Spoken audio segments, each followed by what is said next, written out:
አሁን በሐዲስ ኪዳን አጠጡ መጠጥ ኃጢአት ነው የተባለበትን ክፍል አሳየ። እሺ ናቱ ጥያቄ ጠይቀዋል። አገልጋይ አንዴ ቆይ ሚውት አድርገው። አንተ ራስህ አትደ አሁን ገብተህ ናቱ ዝም በል ለማለት ራሱ ትበጠብጣለህ። ገባህ? እሺ ናታን ይኸውልህ እንደዚህ አታውራ። አገልጋይ ይጨርስ። አገልጋይ እኮ ጠየቀ ሚውት አድርጎ አዳምጥ ነው እኮ ያልኩት። እንግዲህ አጠጡ ከሆነ አትመልከቱ የሚለውን አጠጡ ብለህ ከተረጎምክ ለምን ክርስቶስ ጠጣ? ሰርቫንት ደረጃ ከቀሲስ ጋር ስነጋገር ለምን ክርስቶስ ጠጣ? በቃ ከቀሲስ ጋር ያወራውን ተወውና አትመልከቱ ነው። ቆይ አንዴ ወንድሜ ጠየቅ እኮ ሚውት አድርገው። ጥያቄ እንድገማው ሚውት አድርገው። ጠይቀኛል እኮ። እሺ ጥያቄ ምንድን ነው? ድገምልኝ እስቲ። ለምን ክርስቶስ ጠጣ እያልከኝ ነው ያለኸው? አይ ለምን ክርስቶስ ጠጣ ብቻ አይደለም ጥያቄ። ቆይ ጥያቄ ልትገም ራሱ አልሆ እኮ ለምሳሌ ወደ ወይን ጠጅ አትመልከት ሲል አንድ ሰው የወይን ጠጅ ባይኑ ቢያይ ቢመለከት በመመልከት ብቻ ዝሙት ይሰራል እንዴ? ይሰክራል? አትመኝ ነው ያለው። መመኘቱን ነው እንጂ ያለው ጠጥተህ ካጣጣምክ በኋላ አትመልከት ነው ለመስከር ለመሆኑ የእናንተ ጣራ ለመስከር ዶክተር ቆይ አንዴ ሲኔ ልምልቀስ አንድ ነገር አንሳ።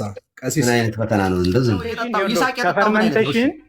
ምን አይነት ነው? ይሳቅ ፈርመንቴሽን ባሻገር የተደባለቀ የወይን ጠጅ ብሎ ነው እዛም ዶክተር ችግር የለውም በቃ እሺ አመንኩልህ። ኖ ምን አይነት የተደባለቀ የሚለው ይሳቅ የጠጣው ምን አይነት ፒውር አይደለም ቀሲስ ቀሲስ እኮ ምን አይነት ነው ንገረኝ፣ አስረዳኝ። እሺ ምን አይነት ነው ንገረኝ፣ ምን አይነት ነው? ይሳቅ ያንን ምናልባት አዲስ ኪዳን መጥተው የሚመለከቱ ከሆነ መልካም የወይን ጠጅ፣ መናኛ የወይን ጠጅ እንደዛ እየተባለ ወይ ጉድ፣ እሱንም ላመጣልህ ነው። አሁን ይሄንን ንገረኝ እኮ ነው አስረዳኝ። እየተከራከርክ ስለሆነ አሁን እኮ እየተማርክ አይደለም፣ እየተከራከርክ ስለሆነ ምን አይነት ጠጅ ነው ይሄ ንገረኝ። ምኑን ነው የምማረው ቀሲስ? ምኑን ነው የምማረው? አሁን እኮ አትመለከት ማለት እየተማርኩ ነው እየተማርኩ ስለሆነ አስረዳኝ። ይሳቅ የጠጣው የወይን ጠጅ ምን አይነት ነው ንገረኝ፣ አስተምረኝ። በቃ ይኸው ልማር። ምን አይነት ነው? ከወይን የተገኘው ከጭማቂው የመጣው ያ ጠጅ ነው። ጁስ ነው። ማረጋገጫ ሊሉኝ ነው አይደለ? ማረጋገጫ ምሳሌ ላይ ነው። ለምን? ምክንያቱም ራሱ የተጻፈበት መዝገበ ቃላቱ እናየዋለን እንጂ ወንድም አለ እንዴ? ለምን እዛው ዕብራይስጡን ለምን ምሳሌን ሸሽተው እርሶ ወደ ዘፍጥረት ለምን እሸሻለሁ? አንድ እኮ ነው ሰጠ ወደሚለው ሄዱ። ለምን ተረጎምኩልህ እኮ እዚያ ጋር አትመልከት ማለት ኮንሰፕት መጨረሻው ሪዛልቱን ነው የሚናገረው። መመልከት ማለት ስካር ነው የሚያሳየው። መስከርን ነው የሚያሳየው ማለት አትስከር ማለት ነው ያሉኝ አይደል? ይስ በቃ ስካርን ነው። ምክንያቱም የሚናገረው እርሶ እኮ አሁን ምን እያሉ ነው? ከብዙ ይቅርታ ጋራ ከብዙ ክብር ጋራ ትውልዱን ትንሽ ትንሽ ጠጣ፣ ሁለቱም ወይም ሶስት ጠጣ እያሉ እኮ ነው ያሉት። ይሄን ያውቃሉ? ቆይ በመጽሐፍ ቅዱሳዊ ላድርግልህ እንዴት? ወይም ደግሞ በቪዲዮ ላምጣሎት ሁለትና ሶስት ተፈቅዷል የሚል በአውደ ምሕረት ሰባኪዎችን ዶክተር አታለፋልፈኛ እንዴ? በጥቅስ እናውራ፣ በእውቀት እናውራ። ይኸው አንደኛ ጢሞቴዎስ ምዕራፍ 5 ቁጥር 23 ላይ ስለ ወድህና ስለ በሽታ ብዛት ጥቂት የወይን ጠጅ ጠጣ እንጂ ወደፊት ውሃ ብቻ ተጠጣ። ግን ወደ ወይን ጠጅ አትመልከት የሚለውን እስቲ እንዴት እንደሚፈቱት ይቅርታ። እሺ አይ አትመልከት ማለት ቅድም እኮ እኔ እኮ አብራርቼዋለሁ። ግን እንደው ለሱ ቃል በቃል አትመልከት ማለት ወይን ጠጅ በዓይንህ አትይ ማለት አይደለም ነው። ይሄ ወይን ጠጅ በዓይንህ አትመልከት፣ መመልከት ማየት አይደለም፣ መጠጣት አይደለም መመልከት እንደምታውቁት። ግን በዚህ ኮንቴክስት ወደ ወይን ጠጅ አትመልከት ማለት አትስከር ማለት ነው። ምክንያቱም አትመኝ ነው አትስከር ነው። አትመኝ ነው አትስከር ነው። ውስጣዊው ማስተላለጋገባቡ አትስከር ከማለትና አትመኝ ከማለት ለየትኛው ይቀርባል? አትመልከት ማለት አትመኝ ከተመለከተ መመኘትን ነው የሚያመጣው። አይ አትመኝማ መጠጣት ይችላል። አንድ ሰው ወይን ጠጅ መቅመስ ይችላል። አይን እኮ ይመለከታል። ከተመለከተ በኋላ አንድን ነገር ይፈልጋል። ስለዚህ ጋር አትመልከት ማለት መስከር ነው ብለው ያንን ነገር ከተረጎሙ ይህንን ነገር የሚደግፍልዎት የእግዚአብሔር ቃል የት ጋር ያገኛሉ? እራሱ እዚያው ላይ ይናገራል። እዚያው ላይ ከስካር በኋላ ወዴት ትሄዳለህ ነው የሚለው፣ ወደ ሴት ማለት ወደ ዝሙት ትሄዳለህ ነው እያወራ ያለው። አይምሮን ትስታለህ፣ ከዚያ በላይ በዝሙት ትወድቃለህ ነው። ስለዚህ ሪዛልቱ ነው የሚያመጣው ስካር የሚያመጣው ነገር። መስከሩ እኮ ብቻውን አይደለም የሚያመጣው ነገር እኮ ነው ችግሩ እኮ። ለምሳሌ መስከሩ ዝሙትን ያመጣል። መስከሩ ሌላ መደባደብን ሁሉ ሊያመጣ ይችላል። ብዙ በነገራችን ላይ መስከር ብዙ ነገሮችን ነው ይዞ የሚመጣው። አዋራጅ ነገር ነው ይሄ የሚበረታ በቃ መስከር ጸያፍ ነው። በቃ እንደ ማህበረሰብ ራሱ ብያለሁኝ እኮ ቅድም እኮ ተናግሬያለሁ። በቃ አዋራጅ ነገር ነው። በቃ በፍጹም የሚደገፍ ነገር አይደለም። መጽሐፍ ቅዱስም ስካርን አብዝቶ ነው የሚያወግዘው፣ እኛም እናወግዛለን ስካርን። አንድ ሰው በተደጋጋሚ ይቅርታ ቀሲስዬ፣ ከውጤቱ አንጻር እንስማማለን።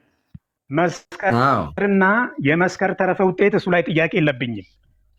ምኞት ጸንሳ ኃጢአትን ትወልዳለች፣ ኃጢአትም ካደገች በኋላ ሞትን ትወልዳለች እንደሚል መመልከት መመኘትን ነው የሚያሳየው፣ መስከርን ነው የሚያሳየው። ትልቁ ምክንያቱም አትመልከት ስለሆነ የተባለው መመልከት መስከር ነው ከተባለ አትስከር እያሉ እንዲተረጉሙ ያስደረገው ነገር አንድ ስክሪፕቸር አለ። መጽሐፍ ቅዱስ ነው። ይኸውልህ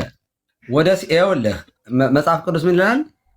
ወደ ሴት አትመልከት ይላል አይደለ? ኦኬ፣ አትመልከት ሴት አትይ ማለት አይደለም። ኦኬ፣ አትይ ማለት አይደለም። እህትህን፣ እናትህን፣ የወንድምህን ሚስት ሊሆን ይችላል፣ አክስትህን ታያለህ። አትይ አይደለም ሐሳቡ። ምን ማለት ነው? አይንህ አትይ ሲል በሌላ አይን አትመልከት ማለት ነው። ለምሳሌ የወንድምህን ቤት አትመኝ ይላል አይደል? የወንድምህን ቤት አትመኝ ሲል ምን እያለ ነው? መመኘት ይሄ የአይነት ምኞት ድርጊትን ነው የሚያሳይ። ሀሌዎ ከመገቢር የሚል አለ። ማሰብ እንደማድረግ ነው። እንደውም ቄስ ጥሩ መጡልኝ። ወደ ሴት ያየ ሁሉ አለ ወደ ሴት ያየ ሁሉ አመነዘረ ይላል አይደለ? እርስዎ በሚሉት ከሆነ አሁን አልጋ ላይ እየተኛ ሊሉኝ ነው። ምክንያቱም በትክክል ይኸውልህ ወደ ሴት ግን ማየትና መመኘትንና አብሮ መተኛትን ለይቶ ነው የሚያስቀምጠው መጽሐፍ። ምን አልከኝ? ያየ የተመኘ አመነዘረ ይላል አይደለ? ማየት ሁሉ ኃጢአት አይደለም። ማመንዘርኛ ከሰው ጋር መተኛት፣ ከወንድ ጋር መተኛት እንደዛ አድርገን ልናስበው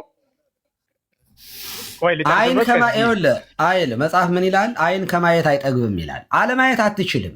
አትይ ሲልህ ውሳጣዊ አይን ነው፣ ተግባርን ነው የሚያሳየው እንጂ አይንህ እያየ አትሄድ አይደለም። እሱ አይንህን ልትሸፍነው አትችልም እኮ የውሳጣዊ አይንህ ተግባራዊ አይንህ ነው። ቀሲስዬ እኔ የፈለግኩት ወደ ወይን ጠጅ አትመልከት ማለት በወይን ጠጅ አትስከር ነው ብለው የተረጎሙት። ያ ነገር አያስኬድም። ለምን? መጽሐፍ ቅዱስ ሲናገር ያየ የተመኘ አመነዘረ ብሎ ሲናገር ማየትን ከመመኘት ጋር አስቀምጦ ነው እንጂ ባልጋ ላይ ከመተኛት አብሮ ከመውደድ ከዛ ጋር ተያይዞ አይደለም ያለው። ስለዚህ ማየት የሚለው ነገር መመኘትን ነው። ይችን ጥቅስ አመጣህ አይደለ? አትስከር የሚለውን ምን ማለት ነው? አትስከር ማለት እስኪ አብራራልኝ። አትስከር ማለት ምን ማለት ነው? አትስከር ነው። አትመልከትም ተብሏል። እንደውም ሁለተኛው ላይ የተቀመጠ ነገር ቢሆን ቆየ። አሁን በአማርኛ አሁን ቀሲስዬ ሁለተኛ አማርኛ ተናጋሪዎች ስለሆነ ይቅርታ አንድ ጊዜ አትስከር ማለት ቃላቱ አትስከር ማለት ምን ማለት ነው? አትስከር ነው። ምን አትስከር ነው ስትል ምን ማለት ነው? ብዙ ከጠጣ በኋላ ሰውየው የሚገባበት ኮንዲሽን ስለሆነ ከብዙ መጠጣት በኋላ የሚመጣ ውጤት ስለሆነ መስከር ማለት ከብዙ መጠጥ በኋላ የሚመጣ ውጤት ነው። ስለዚህ አትስከር ማለት አትጠጣ ማለት አይደለም ማለት ነው። አትጠጣ ሳይሆን ያለው ማለት መጽሐፍ ቅዱስ አትስከር ብቻ ሳይሆን የሚለው አትመልከት ተብሎ ተጽፏል። ከአትስከርና ከአትመልከት እስኪ እርስዎ እንደ አንድ አማርኛ ተናጋሪ በኮንቴክስት ነው እየፈታ ነው እንድንሄድ እኮ ነው። አሁን እኮ መጽሐፍ ቅዱስን እንድናብራ ነው። አትስከር ይላል። ኦኬ ስካር ለማን ነው እያለ ይናገራል። ስለዚህ መስከር ኃጢአት ነው ማለት አትስከር ካለ አትጠጣ ማለት ነው ወይ ነው? አትጠጣ ማለትና አትስከር ማለት አይለያይም? አትጥገብ ማለትና አትቅመስ ማለት አንድ ነው? መጥገብና መብላት ብሏል። ለምንድን ነው እዛ ጋር ጥሰው የሚሄዱት? እኮ ያኛው ጥቅስ እርግጠኛ ነኝ። ይኸውልህ ኦኬ ማየት የሚለው ነው የምልህ። ያኛው ማየት አንድ ያስጨርሱኝ። እየሰማኸኝ አይደለም? ይኸውልህ ሀሌወ ይኸውልህ እያዳመጥከኝ። ማሰብ የሚባለው ሁለት አይነት ትርጉም ነው ያለው። ማሰብ ሀሌወ ከመገቢር የሚባል አለ። ማሰብ እንደማድረግ ነው ይላል። ለምሳሌ ወደ ሴት አይቶ የተመኘ አመነዘረ ይላል። ኦኬ ወደ ሴት አይቶ የተመኘ አመነዘረ እና ሴት ወንዱ ያየችው እና ሴት ወንዱ ውስጧ ስላሰበው በቃ አመንዝራለች ማለት ነው፣ ወይም አመንዝሯል ማለት ነው። ይሄ የሚብራራ ቃል ነው። ምን ማለት ነው? ይሄ ሀሌወ ከመገቢር ማለት ማሰብ እንደማድረግ የሚሆንበት አለ። ለምሳሌ አየና ያያትን ሴት ወይም ያየችውን ወንድ ፈለገችው፣ ፈለጋት ወይ ከዚያ ጠይቋት ሳይሳካ ወይም ጠይቃው ሳይሳካ ቢቀር እንደማድረግ ይቆጠራል። ይሄንን ነው የሚናገረው፣ እንደማድረግ ነው። ምክንያቱም ከሱ ጨርሷል፣ ከሌላኛው አካል ነው እምቢ ስለተባለው ይሄ እንደማድረግ ይቆጠራል። ቆይ ልጨርስ። እያብራራሁኝ ገና ሳልጨርስ አንደኛው ትርጉም።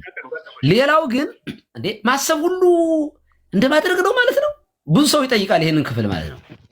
እና አሁን እኔ አንድ ሴት ጎረምሳ ሴት ናት፣ እንደው ቁንጅናውን አይታ ውስጧ ተመኘው እና በቃ አመነዘረሽ ማለት ነው።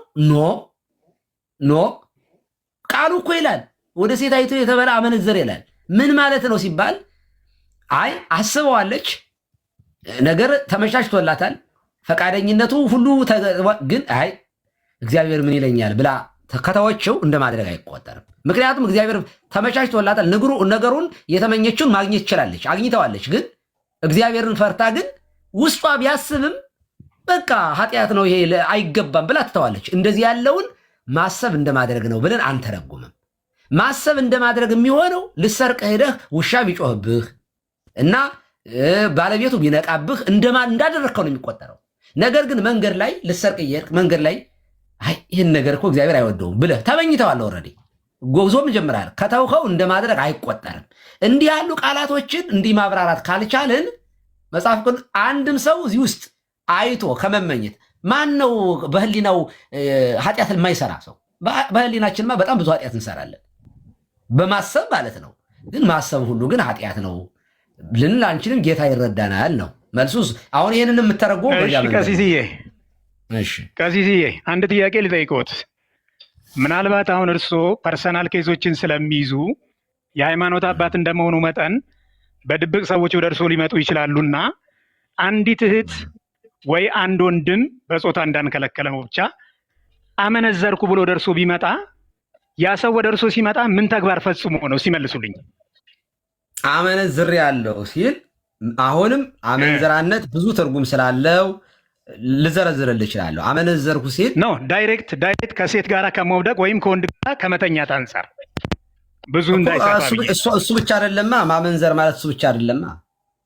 የመጡት ሰዎቹ እኔ ነኝ የመጡት እኔ እንደዚህ አጥሬ ልስጥዎት የመጡት ሰዎቹ ወይም የመጣችው ሰው የመጣችዋ ሴት ቆየ ልጨርስልዎት። የመጣችዋ ሴት ከወንድ ጋራ ባልተገባ ሁኔታ ተኝታ ከማመንዘሯ ወይም ከወንድ ጋራ ከመውደቋ የተነሳ ብትመጣ ምን ተግባር ፈጽማ ነው እርሶ ጋር መጣ?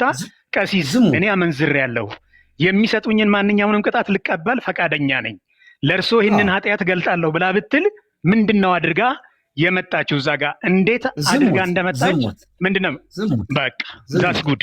ስለዚህ አንድ ሰው ወደዛ ነገር እንዳይገባ ሲመክሯት ምንድን ነው የሚሏት? ከዚህ በኋላ እንደዚህ አይነት ነገር ውስጥ እንዳትገቢ፣ ፊትሽን ወደዛ አትመልሺ፣ ያንንም ነገር ለማድረግ እንትን አትበይ፣ ለዛ ነገር እውቅና ፊትሽን ዞረሽ እንዳታይ ምናምን አልልም። እንዳታይ የሚለው ሁለት ትርጉም ነው ያለው።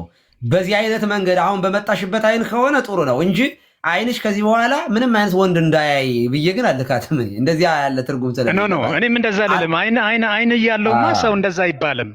እንዲህ ከሆነ ከአይን ፈጣሪ ጋራ ነው የምንጋጨው። ስለዚህ አሁን የሉት እኔ እርሶ ጋር በጣም ቻሌንጅ ላደርጉት የምፈልገው ወደ ወይን ጠጅ አትመልከት ማለት በወይን ጠጅ አትስከር ነው ብለው የተረጎሙት አተረጓጎም በፍጹም ተቀባይነት የሌለው። ለምን? ምኞት ጸንሳ ኃጢአትን ትወልዳለች። ኃጢአትም ካደገች በኋላ ሞትን እያለ ሲናገር ያዕቆብ እሺ፣ ወይንም ደግሞ የያዕቆብን አነጋገር እንዴት ነው? ምኞት ጸንሳ ኃጢአትን ትወልዳለች። ከተመኘ በኋላ ነው ሰው ምን የሚያደርገው? የሚጸንሰው። ከጸነሰ በኋላ ኃጢአትን ይወልዳል። ኃጢአት ደግሞ ካደገ በኋላ ሞትን እያለ ሲናገር አሁን ይህንን እርሶ የሚሰማውን ትውልድ ከስር ሆኖ የሚማረውን ትውልድ እንዳይመኝ መከልከል ነው የሚሻለው ወይስ ጸንሶ ከወለደ በኋላ ያለው ኮንሲኩዌንስ እንዳይመጣበት ማስረዳት ነው የሚቀር? እሺ አንተ ባመጣው ብቻ ላስረዳህ። መመልከትን አንተ የተረዳኸው ዝሞ ማየት አድርገህ ያየው እግዚአብሔር ነጸረ መመኘት በሚለው ይስተካከል። ቀሲስ አይ አይደለም ብለው እኔ እንደዛ አልተደረም የተረዳሁት። እያዳመጥከኝ ሰርቫንት እግዚአብሔር ነጸረ ላይ ለአቤል ወላይ ለመስዋዕቱ እግዚአብሔርም ወደ አቤልና ወደ መስዋዕቱ ተመለከተ ይላል። ምን ማለት ነው?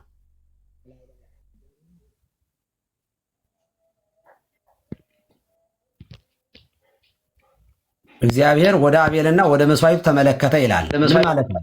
እየተደረገ ያለውን ነገር ብቻ ሳይሆን የተደረገበትንም ልብ ያንንም ነገር አየ ማለት ነው። አይ አይደለም፣ እንደዚህ አይደለም። ምክንያቱም አንዱን ንቋል፣ አንዱን አክሴፕት አድርጓል አይደለ? በቃ ተቀበለ። አቤልና ከቃይል መስዋዕት አንጻር ከሄደው አሁን የአቤልን አክሴፕት እንዲያደርግ የቃይልን ሪጀክት እንዲያደርግ በቃ ተቀበለው ማለት ነው። በቃ ወደ መስዋዕቱ ተመለከተ ማለት በዚህ አንቀጽ ተቀበለው ማለት ነው። መስዋዕቱን ተቀበለው፣ የአቤልን መስዋዕት ተቀበለ ማለት ነው። እግዚአብሔር ወደ አቤልና ወደ መስዋዕቱ ተመለከተ ማለት ተቀበለው ተብሎ ነው የሚተረጎመው። አሁን ለዚህ ነበር ቅድም እርግጠኛ ነኝ። ቆይ ናታኒም ስለመጣ እሱም ሊያግዘን ይችላል። ወደ ሌላ ሰው ሳይሄዱ ዋናው ምንጩ ነው። ወደ ሴት አትመልከት ምን ተብሎ ተተረጎመ? ይሄ አትመልከት የምትለዋን እስኪ በዕብራይስጡ እንመልከተው። ምን ማለት ነው? እናት ቋንቋው ምን እያለ ነው የሚለውን ማብራሪያ ይሰጣል። እዚያ እርግጠኛ ነኝ። ወይም የአባቶችም ትርጓሜ ማየት እንችላለን። ወደ ሴት አትመልከት ማለት ቀሲስ እኔ እንደገባኝ ሴትን ለዝሙት አትመኝ በሚለው ሴንስ ነው። አሁን እዚያው ላይ ስለ ወይን ጠጅ የጠየቀው ይህንን ጥቅስ ምሳሌ 23:31ን አትመልከት ሲል ምን ማለቱ ነው? ማብራሪያ የለውም ወይ? እንየው። እሺ እድሉ ልስጦት። እሺ አንድ ሰው እስኪ ያየ ሰው ካለ ማይኩን ያብራላል። ይህንን ያየ ሰው ምሳሌ 23:31 ነው አይደለ? አዎ። ለምሳሌ በነገራችን ላይ መመልከት በመጽሐፍ ቅዱስ ብዙ ነው። ለምሳሌ ወደ እግዚአብሔር ሆይ የዚህን ሕዝብ ደንዳናነት ክፋቱንም ኃጢአቱንም አትመልከት ይላል።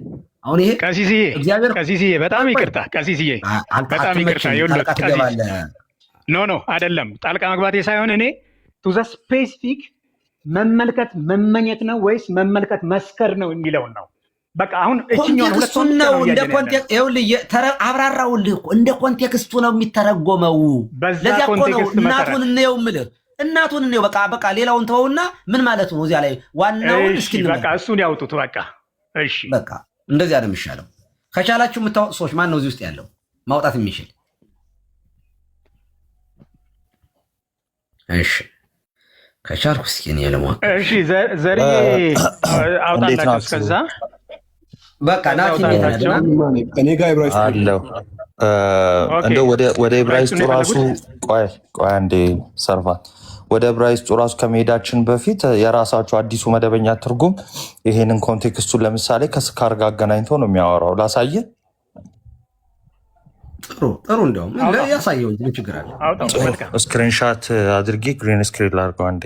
ኧረ አዲሱ መደበኛ ትርጉም አለ አውጣላችኋለሁ። እሱን ከፈለጋችሁማ ችግር የለም። በቅርበት አድርጉ ስክሪንሻት። ሲሲ ከፈቀዱልኝ የሆነ ነገር ልናገር።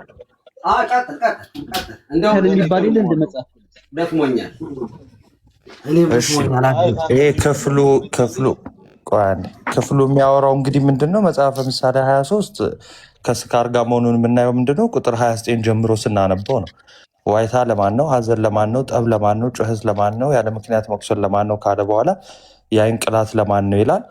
ይሄንን የሚያደርጉት በቃ የሰከሩ ሰዎች እንደሆኑ ይናገራል። ይሄንን ደግሞ ዝቅ ብሎ እዛው አዲሱ መደበኛ ትርጉም በቃ ሰው ሲሰክር እነዚህ ነገሮች ሊያደርግ እንደሚችል ይናገራል። ስለዚህ መጽሐፉ እያለ ያለው ምንድን ነው? ወደ እነዚህ አትመልከት ሲል በቃ አትስከር እያለ ነው። ለምን ጣፍጦ በገባ ጊዜ እነዚህ ልታደርግ ስለምትችል። ናታኒም አንድ ጊዜ ፍሬምወርኩን በደንብ ላስቀምጥልህ። ከእሳቸው ጋር ስንነጋገር የነበረው አንዴ ፍሬምወርኩን ሰምቼዋለሁ ከስር በመጀመሪያ ደረጃ በአዲስ ኪዳን መጠጥ በራሱ ቆይ አንዴ ወንድሜ አላገኘህልኝም። ቆይ እኮ አንዴ ላውራና ስጨርስ ፍሬምወርኩን ላሳይ። ከውጤቱ አንጻር ከኮንሲኮንሱ አንጻር የተለያየ ነገር የለንም። አንድ ነገር ንገረህ፣ ቤተክርስቲያናችን በነገራችን ላይ ስካርን በጣም በጣም ትነቅፋለች። ቆይ አንዴ፣ ኧረ ልታስወራኝ አልቻልክም። እያወራው ነው። ሰርቫንት ግን እድል አትሰጥም። ሰርቫንት ቆየ ሚውት አድርገዋ ናታኒም እንዴ የምለው ልጨርስና እያወራው ሚውት አድርገው እንዴት ትለኛለህ? አንዴ ቃም አላወራውም እኮ ወንድሜ። ፍሬምወርኩን አላገኘህልኝም። ቆይ እኮ ሰምተኸኝ ነው ሰምተኸኝ ዶክተር ከመጀመሪያ ጀምሮ ሰማሁ። አሁን እኛ ከውጤቱ አንጻር ያለውን አይደለም። አሁን የአይን መቅላት የምናምን እሱ ሳይሆን ውጤቱ አይደለም። እኔ ትልቁ ጥያቄ ወደ ወይን ጠጅ አትመልከት የሚለውን በወይን ጠጅ አትስከር ብለህ ልትተረጉመው ከምንድን ነው እንትኑን ያገኘው? ኮንቴክስቱዋል ነው። እሱን ነው የፈለገው። እኔ ወደ ወይን ጠጅ አትመልከት ስል ወይን ጠጅን አትመኝ ነው። ከተመኘህ ቆየ አስጨርሰኛ ፕሊዝ። ሰርቫንት ማለት ብቻዬን ላውራ አስመሰልኩ። ማለት ዶክተር ፕሊስ ሚውት አድርገው። ቆየ ችግር የለውም እሱ። አሁን ይኸው አንድ ቦታ አታዳምጥማ እንዴ? ችግር የለውም አይደለም እኮ ይኸውልህ፣ አንተ ይኸውልህ ትጠይቃለህ። መጀመሪያ ሀሳቤን ልጨርስና ከዛ አይዲያውን በአይዲያ ቻሌንጅ አድርገው። ከዛ በፊት ግን አይዲያውን ቆይ አንዴ አገልጋይ ፍሬምወርክን ቆይ አንዴ ያዛርጉትና አንዴ ቆይ አትመልከት የሚለውን አትመኝ ከሆነ አንተ አድርገህ የተረጎመው በምን ህግ ነው? በምን ያፈታት ህግ ነው አትመኝ ብለህ የተረጎምከው? ለምሳሌ ሁለት ቦታ ላይ ይህንን ነገር በደንብ ላስቀምጥልሽ። አሁን ሚውት በምን ህግ ነው? በምን ሄርሜኔቲክስ ህግ ነው? ኧረ ቆይ አንዴ ሁለታችሁም ቆይ ዶክተር ትቀጥላለህ። ቆይ ዶክተር አንዴ ቆይ እንትን አረጋችሁት እኮ ጥያቄና መልስ ብቻ እያረጋችሁት መጣችሁ። ከታች ያለ ሰው እየሰማችሁ ስለሆነ እድል ተሰጣችሁ ወይ ሰዓት ሊያዝላችሁ በሰዓት እንድታወሩ ነው እንጂ አሁን አንዱ ተደርቦ እያወራ እየተሰማማን አይደለም። ስለዚህ እያወራው ስለነበረ መሀል ላይ አረ እባክህ ሰርቫንት እባክህ እያወራው መሀል ላይ ገብተህ ስለሆነ ያቋረጥከኝ ልጨርስ። አንዴ ዕቃ ስጡ። ጥያቄው ይቀመጥልህና ከዛ በኋላ መልስ አንዴ ዳግም ቆይ አሁን ነው የገባኸው። ቆይ አንድ ጊዜ ሁላችሁም አንዴ ይቅርታ መስመር ላስይዝላችሁ።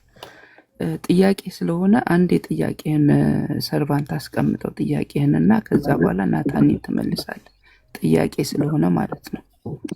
ይቅርታና ሶሪቲ እያወራው መሀል ላይ ገብቶ ጥያቄ ማስቀምጣለ እንዴ? እያወራው ነው እኮ ኖ ጥያቄውን መሰረቱን ያስይዝልህ ብዬ ነው እኮ። ችግር የለም እኮ ሳይሰማኝ መሰረት የያዝ በምን ያውቃል? መጀመሪያ ስሙኛ፣ ከዛ መሰረቱ ጥያቄ ልጠይቅህና እኔ ሚውት ላድርግልህ። በቃ እሺ ጠይቅና ሚውት ላድርግልህ። ጥያቄ ልጠይቅና ሚውት ላድርግልህ። ኦኬ ናታኒ ሚውት አድርገው ጠይቅ ጥያቄህን። እሺ ሚውት አድርጎሽ በምሳሌ 23:31 ላይ ወደ ወይን ጠጅ አትመልከት በቀላ ጊዜ መልኩም በብርሌ ባንጸባረቀ ጊዜ እያለ የሚለውን ወስጄ ወደ ወይን ጠጅ አትመልከት ብዬ ስል ቀሲስ በወይን ጠጅ አትስከር ነው ብለዋሉኝ። እኔ ደግሞ የወይን ጠጅን አትመኝ ነው። ከተመኘ ይጸንሳል፣ ከጸነሰ ኃጢአትን ይወልዳል፣ ኃጢአት ካደገ ደግሞ በኋላ ሞትን ያመጣል ብዬ ነው ያልኩት። እና ወደ ወይን ጠጅ አትመልከት ሲል አንተ ምንድን ነው ብለህ ነው ስትለው እሱ ጋር በስካር አትተባበር አትስከር እያለ ነው እንደነሱ እንጂ ጭራሽ እንደው መጠጧን አትቅመሳት እያለ አይደለም።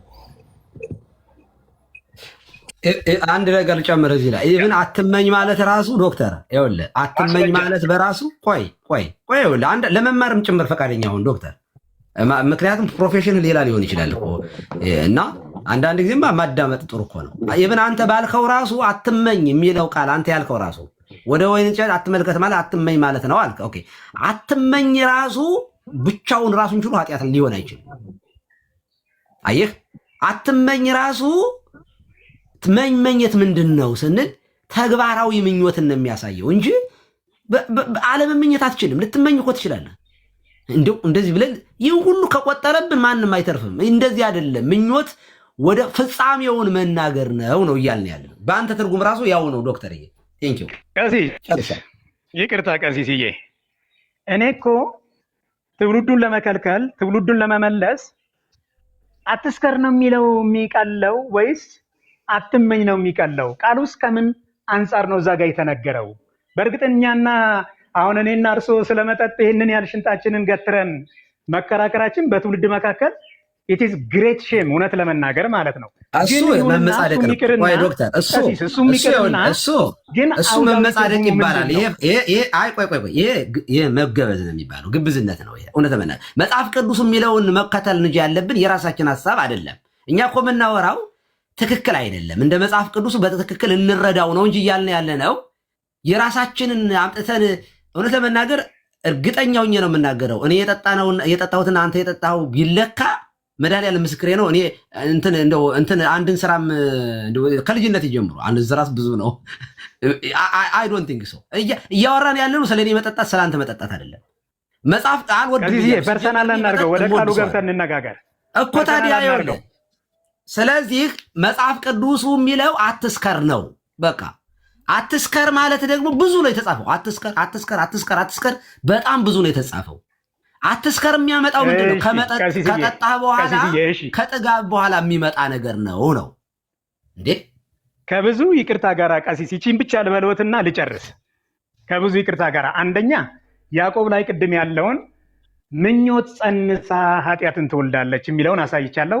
ሌላ ደግሞ የእግዚአብሔር ቃል ሲናገር ባልጋቸው ላይ ሆነው ምን ማለት ነው? አብራራው። ቆይ እየጠቀስኩ ለምንድን ነው? አብራራው። ምኞት ጸንሳ ኃጢአት የሚለው እስኪ አብራራው ከመጀመሪያው ጀመረ። ሐልዮ ነቢብ ገቢር ብለህ እስኪ አብራራው። በመጀመሪያ ሰው ኃጢአትን በመስራት ሰው ኃጢአትን በመስራት ሳይሆን የሚገለጠው ያንን ኃጢአት ለመስራት ያለው ምኞቱ ነው የመጀመሪያው ነገር።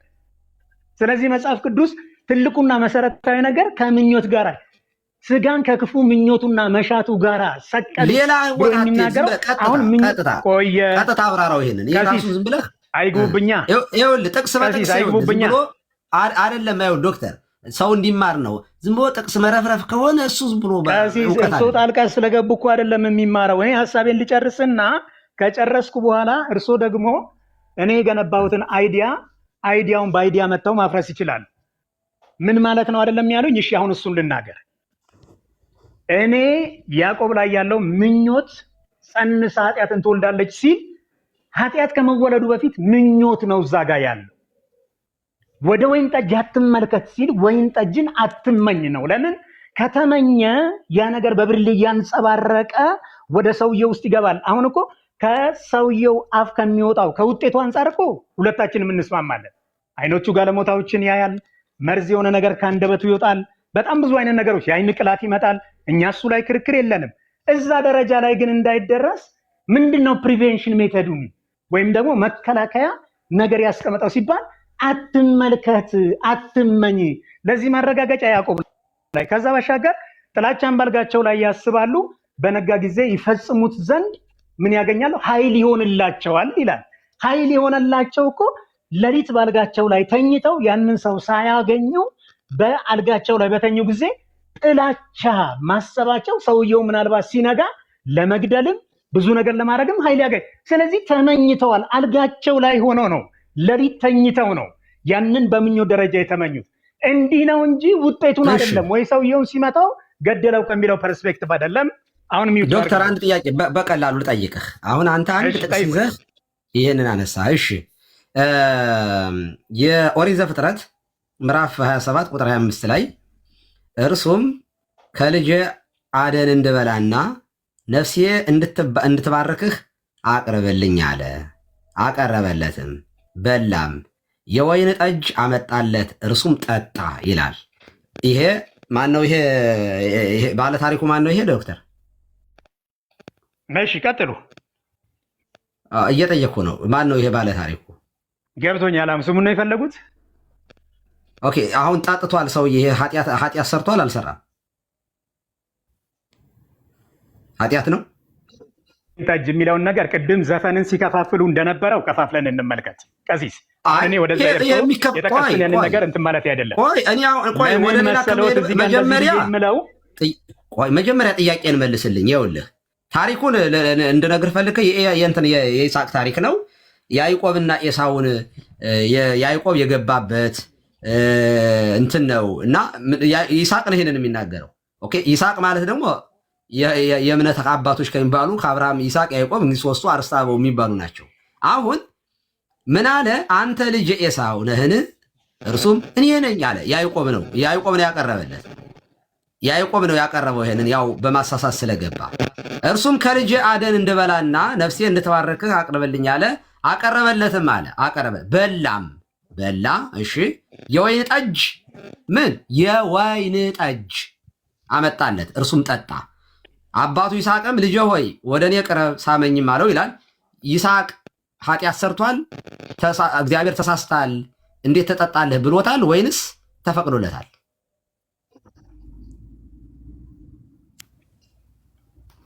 በብሉይ ኪዳን ጊዜ እንግዲህ በዛ ህዝብ መካከል የወይን ጠጅ ራሱን የቻለ መሰረታዊ ነው ነገር አለ። ለምሳሌ ስለ እስራኤል ካነሳን የወይን ጠጅ በጣም እንዳንድ ባህላዊ ራሱን እንደቻለ ነገር ይቀመጣል።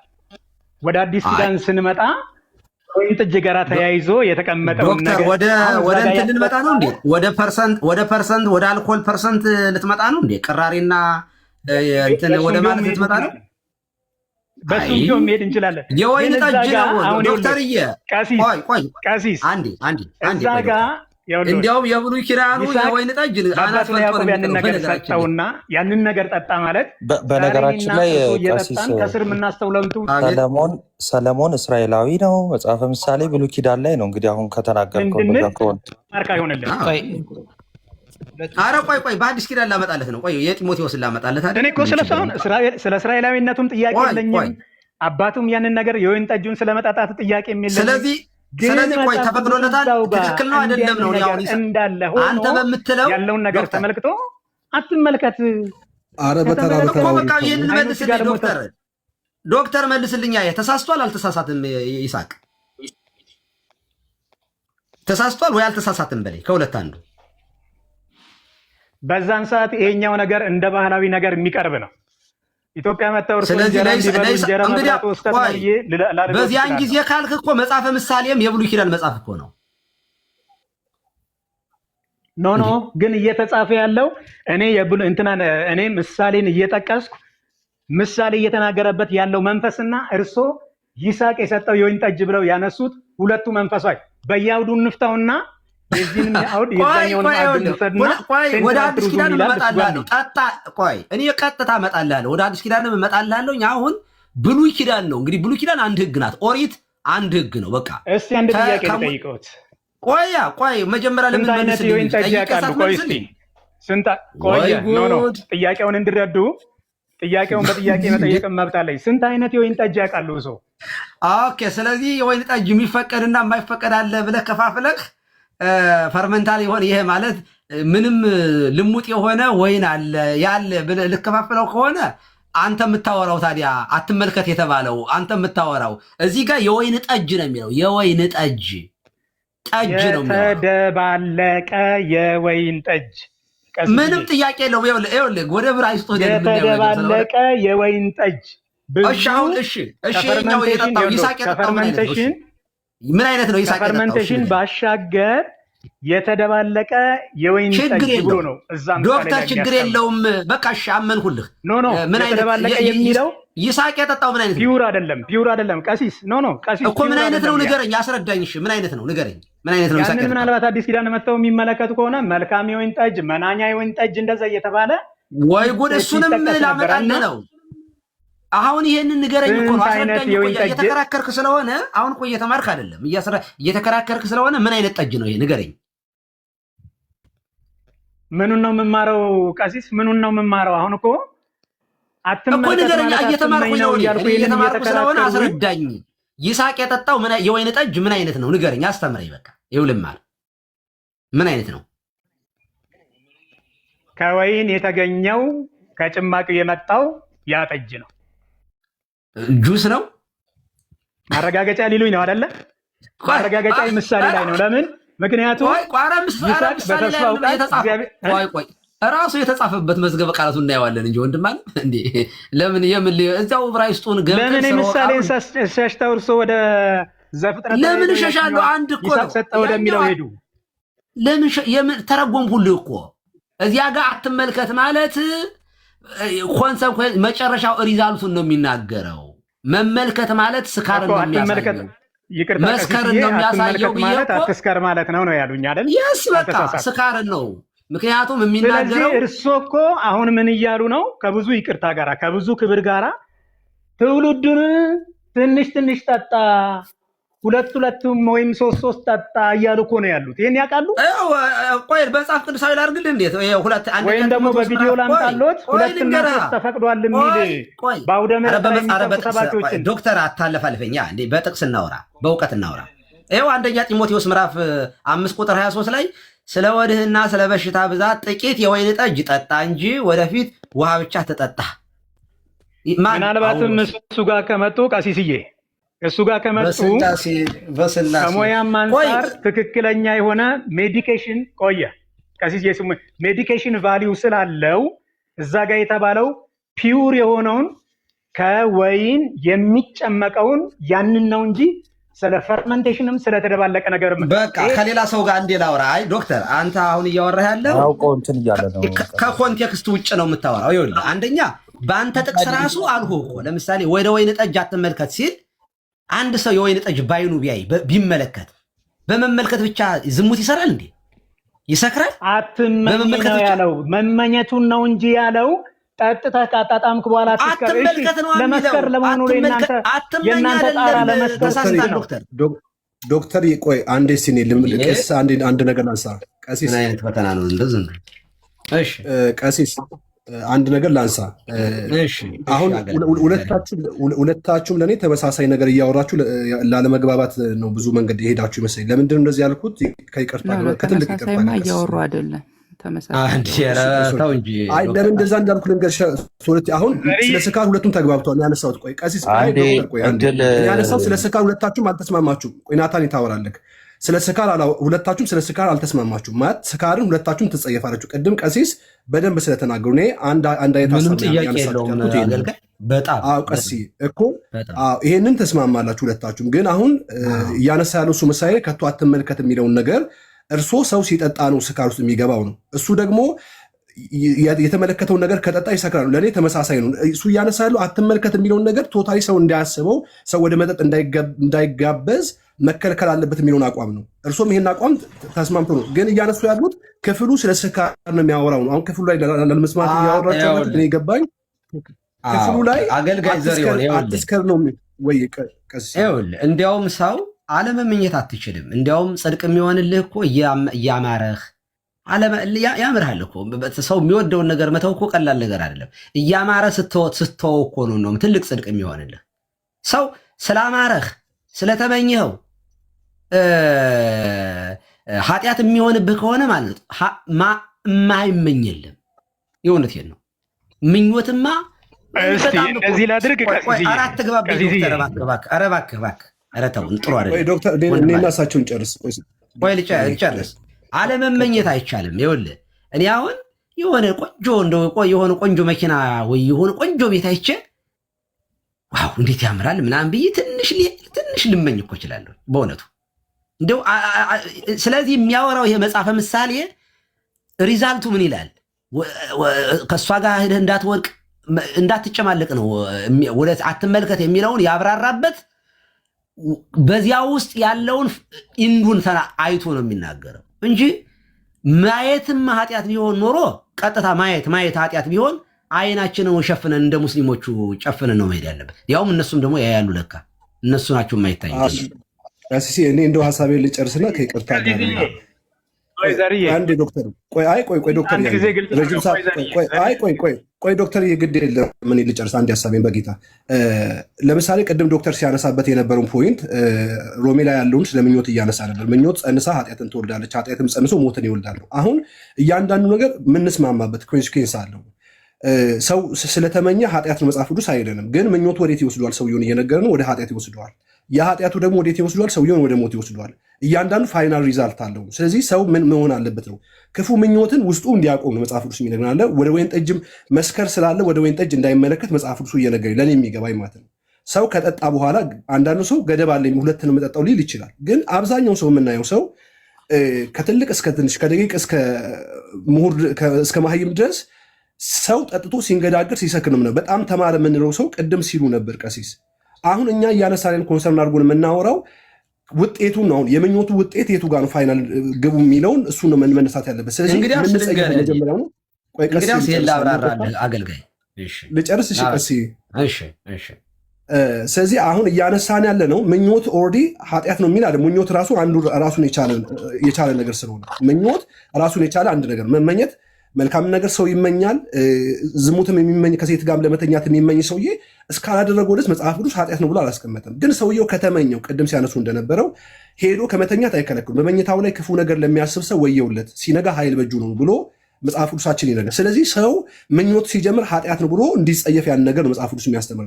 ቅድም ምሳሌም ያለው ቃል መመኘት ነው። ቅድም ሲጠቀስ የነበረው ለምሳሌ 1 ጢሞቴዎስ ምዕራፍ 5 ላይ ያለውን ተነስቶ ለሆድ ህመም ስፔሻሊ ኦርቶዶክስ ወንድሞች ይህን ጥቅስ ሲጠቅሱታ ያለውና ሰው እንዲጠጣ ማበረታታ ነው። ጳውሎስ የተናገረው ለሆድ ህመም ስፔሲፊክ ተጠቅሷል። እዛ ጋር ከሜዲኬሽን አንጻር ነው የተቀመጠው። የሆድ ህመም ስላለበት ለወደፊት እንደዚህ አታድርግ ብሎ የሆድ ህመም አለበት ማለት ጢሞቴዎስ የሚገባል። እኛ ለሆድ ህመም ነው የምንጠጣው። እኔ ባለውበት አካባቢ ሰዎች አረቄ ይጠጣሉ ስጋ ሲበሉ ምናምን ነገር ዳጀስት እንዲያደርግልኝ ምናምን ብሎ ይበላል። ኦኬ ለሜዲኬሽን ከሆነ ችግር የለውም። ግን እያንዳንዱ ሰው የሚጠጣው በየከተማው እየተንገዳገደ የሚወርቀው ከሜዲኬሽን አንጻር ነው የሚጠቀሰው። በራሱ ድራፍት የሚጠጣው ቢራ የሚጠጣው ሰው ለሆዱ ህመም ነው እየተነሳ ስፔሲፊክ የተቀመጠው ወይን ጠጅ ነው። ወይን ጠጅ ፈውስ ስላለው ለምሳሌ በኢትዮጵያን ኮንቴክስት አረቄ ለሆድ ህመም ተብሎ ይጠጣል፣ ለሰዎች ሪሊፍ ይሰጣል። ይሄ ነገር እያለ ዘንድሮ ደግሞ በሰለጠነው ዓለም ላይ የኖርን የህክምና መድኃኒቶች እያሉ አካልም የሚጎዳ ነገር ሞራልም የሚጎዳ ነገር መጠጥ ላይ ነው ሰውን ትኩረት የሚደረገውና በትክክል ስለ መጠጥ ጎጂነት ነው እኛ ልናነሳ የምንፈልገው እንጂ ቶታሊ ሰዎች ያን ነገር ባዩ ጊዜ ያን ነገር ሳያደርጉ ኃጢአት ነው ወደሚል ድምዳሜ አይካሄድም። ግን ኮንሲኩዌንሱ ወዴት ነው የሚወስዳቸው ሲባል ሰውየው መመኘት ከጀመረ ወደ መጠጣት ይሄዳል። መጠጥ ቤት ከሄደ በኋላ ደግሞ የሚመጣውትን ነገር ምሳሌ ላይ በዝርዝር ነግሮናል። ስለዚህ ምኞቱን አሳይተን ውጤቱን ነግሮናል። የአንተ ሀሳብ በጣም ቆንጆ ነው። በነገራችን ለመታረቅ ያክል አንዲት ብቻ ጥያቄ ልጠይቅህ። ስለዚህ አንድ ሰው ምንም ጠጥቶ የማይሰክር ከሆነ ኖርማል እንደነበረው የሚሆን ከሆነ ችግር የለውም ብለህ ታምናለህ? በዚህ ከተስማማን ባልከው ሁሉን ይስማማለሁኝ። በግል የኔ ቀስስ ሰው ምንም ካልሆነ ብዬ እንዳላስ የሚያደርገኝ ማለት ሰው ሁሉ ሲጠጣ እንደሚንገዳገድ ሰው ሁሉ ሲጠጣ እንደሚለፋደድ አይቻለሁኝ እኔ ቆይ ላስረዳህ። እኔ መጀመሪያ እንግዲያስ እኔ ለምሳሌ እኔ አባቴን ብዙ ጊዜ ምሳሌ ያደርገዋለሁ። በጣም አባቴ በጣም እውነት ለመናገር ስለ ራሴ አባት መናገር በጣም ቢከብድም ግን ልናገር፣ በጣም የተከበረ የተፈራ የሀገር ሽማግሌ ነው አባቴ። በመንግስትም ኃላፊነት ገበሬ ነው፣ ግን ሊቀመንበርም ሆኖ ሀገር ብዙ ነገሮች የሰራ ቤተክርስቲያን ብዙ ነገሮች የሚሰራ ስቲል ነው የሚሰራ በህይወት ያለ አባት አለኝ እና አባቴ ጠላ ነው የሚጠጣው። ውሃ ጭራሽ ጠምቶት ራሱ ወንዝ ይሻገር አይጠጣም። አሁን በቅርብ እንደሰማሁት ማለት ብዙ ጊዜ ነው ከቤተሰቦች ከተለየሁት በጾም ሰዓት ምናምን መጠጣት አቁመዋል አሉኝ። ማለት እንደኔ ሰርፕራይዝ ነው የሆንኩት ማለት ነው።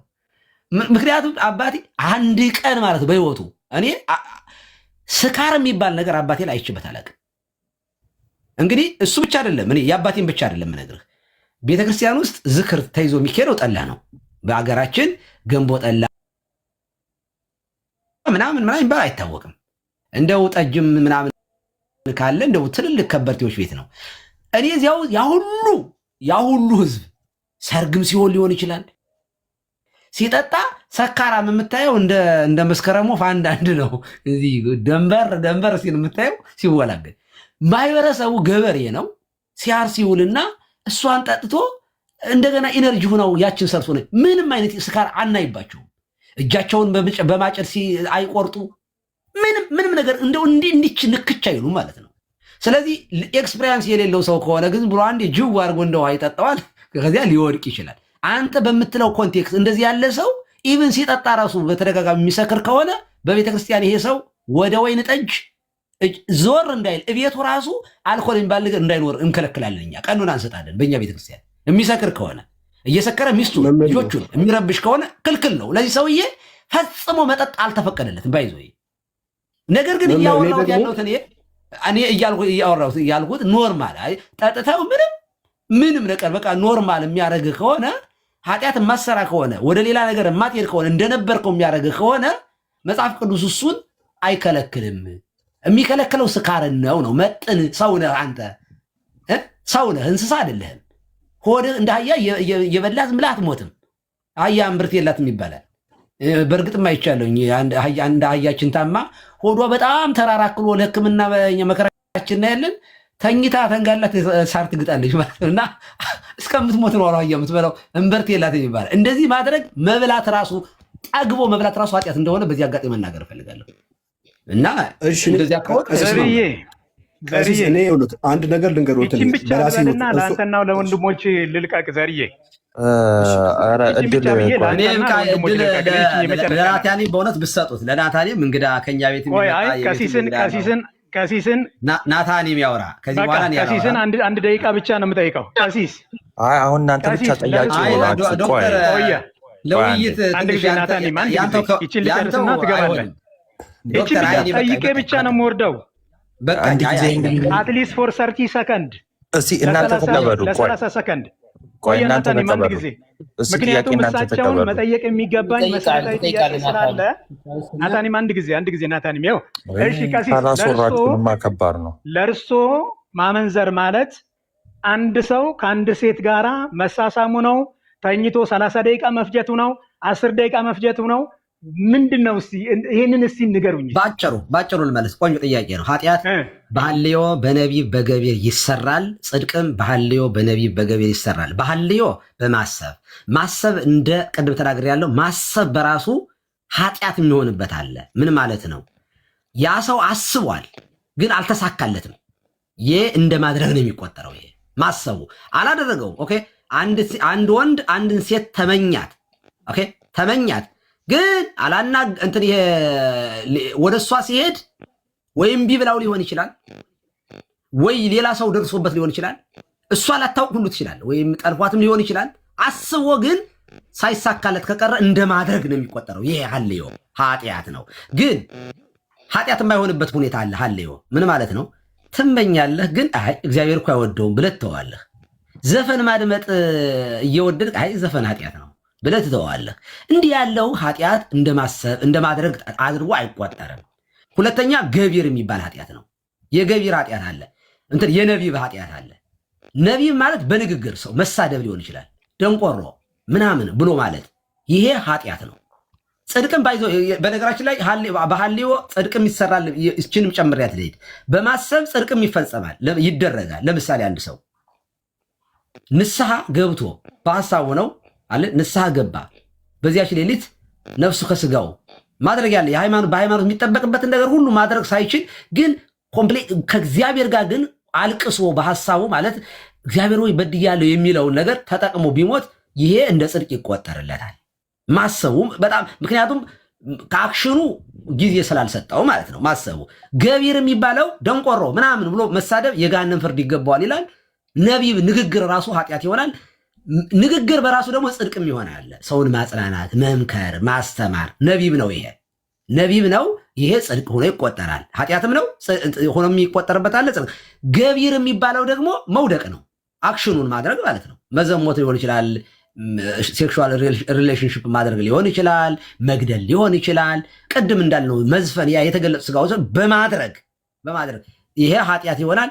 በማድረግም ደግሞ ጽድቅ ደግሞ የተራበ በመብላት የተጠማ በማድረግ ሊሆን ይችላል። ገቢሮች አሉ የሚደረጉ ነው። እዚያ የመንፈስ ስራዎች ፍቅር፣ ደስታ፣ ሐሴት እንደዚያ የመንፈስ ፍሬዎችን ማድረግ ጽድቅ ይሆናል። ስለዚህ ሐልዮ የሚለው ነገር ብዙ ትርጉም ስለሆነ ያለ እንደ ኮንቴክስቱ መተርጎም ያስፈልጋል ነው። ስለዚህ ወደ ወይን ጠጅ አትመልከት የሚለውን ወይን ጠጅ አትመኝ ብለው ለማለት ምን ከበደውት? ወደ ወይን ጠጅ አትመልከት የሚለው የሚያሳየው ወይን ጠጁን በዓይንህ አይተህ ትሰክራለህ እያለ አይደለም። ኮንቴክስቱ እዚያው ላይ በዓይን ማየት አይደለም። ኧረ ቀሲስ ተረጎምኩት እኮ አትመኝ ብሎ ለመቀበል እሱን የከበደውት ምንድን ነው? አትመኝማ ሁለት አይነት ነው። አለመመኘታችን ልትመኝ ትችላለህ። ወይን ጠጅ ሊያምርህ ይችላል። ማማር ብለው ወሰደው መመኘት ነው። ማማሩ ሊያምርህ ይችላል። ተመኝቶ እግዚአብሔርን ፈርቶ ሳያደርግ መቅረት እሱ ሌላ ጉዳይ ነው። እሱ ተመኝቶ እግዚአብሔርን ሳይፈሩ መጠጣት ሌላ ጉዳይ ነው። አይደለም። አንተ እኮ ወደ ወይን ጠጅ መመልከት ስትል አንተ የወሰድከው እኔ እኮ ተግባራዊ ያደረግኩልህ እኮ ወይ ለወይን ጠጅ ትንሽ ትንሽ ጠጡ ብለው ስለሚሉ ነው ይሄ ቃል የከበደው። አትመልከት ማለት አትመኝ ማለት ነው ብለው መቀበል የከበደውት ምንድን ነው? ችግር የለውም ምንም ብለን የቤት ብትመጣልኝ እኔ አልኮል ትጠጣለህ? አዎ። እንዴት ነህ? ትችላለህ? ሰክረህ ታውቃለህ? አትሰክርም? ኧረ እኔ ስከር የሚባል ነገር አላውቅም። አቀርብ። እኔ ቤት ቢመጡ ደግሞ ምንም አይጠየቅም። እንደውም ልጆቼም አልኮል የሚባለውንም እኔ እኔ አታቅርብልኝ። እኔም አልመጣም። እኔ እምቢ ካልክ እኮ መብትህ እኮ ነው። አንተ እኔ በነገራችን ላይ ኮንክሉዥን ልስራ እዚህ ላይ ቆይ። እኔ በነገራችን ላይ አልጠጣም ለሚል ሰው እኔ አጨብጭብ። አትጠጡ፣ በቃ ይቅርባችሁ፣ አትጠጡ። እኔ አፕሪሼት ነው ማለት አሁን የኔና የእርሶን ጉዳይ ሳይሆን መጽሐፉ ምን ይላል እኮ ነው። የህይወታችን መመሪያ የሆነው መጽሐፍ ምንድን ነው የሚለው? በቃ መጽሐፉን ከኦሪት ዘፍጥረት እስከ ራዕየ ዮሐንስ ድረስ መጽሐፍ ቅዱስ የሚያወራው አትስከሩ ነው፣ ስካርን ነው፣ አትጥገቡን ነው እንጂ አትብሉ አትጠጡ የሚል የለም። አትስከሩ አትጥገቡ ግን አለ። ኦኬ። ስለዚህ ጌታ ራሱ ነው የምልህ የተቀሸረ እንደው መናኛ ቅራሬ ነበር መጀመሪያ ያቀረበው።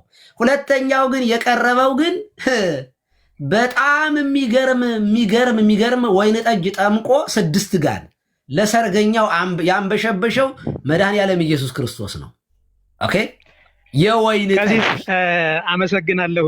ጁስ ምናምን እንዳትል ጁስ ከመውጣት በፊት ጥያቄ ልጠይቅህ። ቴንኪው ቀሲስ። ግን እኔና እርሶ ይሄን ያህል በዚህ ጉዳይ ላይ መነጋገር ማለት ደግሜ ቅድም ያልኩትን ነው የምለው እጅግ በጣም አሳፋሪ ነው። ለምን ብለው ብትሉኝ በፍጹም ይህን በግልጽ ነው የምናገረው። ይህን ከብዙ ክብር ጋራ ነው የምናገረው፣ ከብዙ ክብር ጋራ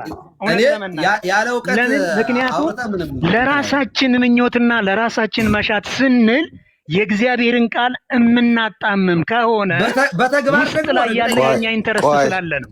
ይሰማል። ዶክተር ፖለቲካ ትስራ እንጂ ዶክተር ይሰማል። ኖ እኔ ፖለቲካ አልሰራሁም። አይ እኔ ጨርሻለሁ። እኔ እኮ ቴንኪው ብዬ ልወርድ ነው። ከእናንተ ለሌላ ሰው ልለቅ ነው አይመስለኝም። ተደብቃችሁ ስለሆነ እናንተ ከመውረድ በፊት ጥያቄ ልጠይቀው እስቲ። ይሰማል? ሰርቫንት ናታኒም የብዙ ወንድሞችን ታይም ስለያዝኩ ነው። እሺ ጠይቀኝ። አይ ችግር የለውም ጠይቀሽ። ይሰማል? ግን አንተ አትመልከት የሚለው እንዴት ነው የተረጎምከው? ኧረ እንዴ አንተ ብቻ ነህ እንዴ ጠያቂ ወንድሜ? እንዴ ቆይ ልጠይቅ። በቃ ጨረስክ አንተ ጠይቀህ። ትልቁ የተነሳው ነገር እኮ ከዛ ጋር ተያይዞ ስለሆነ ነው። በቃ ከዛ ጋር እያያዤ ልጠይቅ። ቅድም እንደውም ምን ብለሃል? በብሉይ ኪዳን እንደውም እስራኤላውያን እንደ ባህልም ስላላቸው ወይን ጠጅ ምናምን ብለሃል። ኤኒዌይስ ልጠይቅ። እምነትህ ከመጽሐፍ ቅዱስ ነው አይደለ?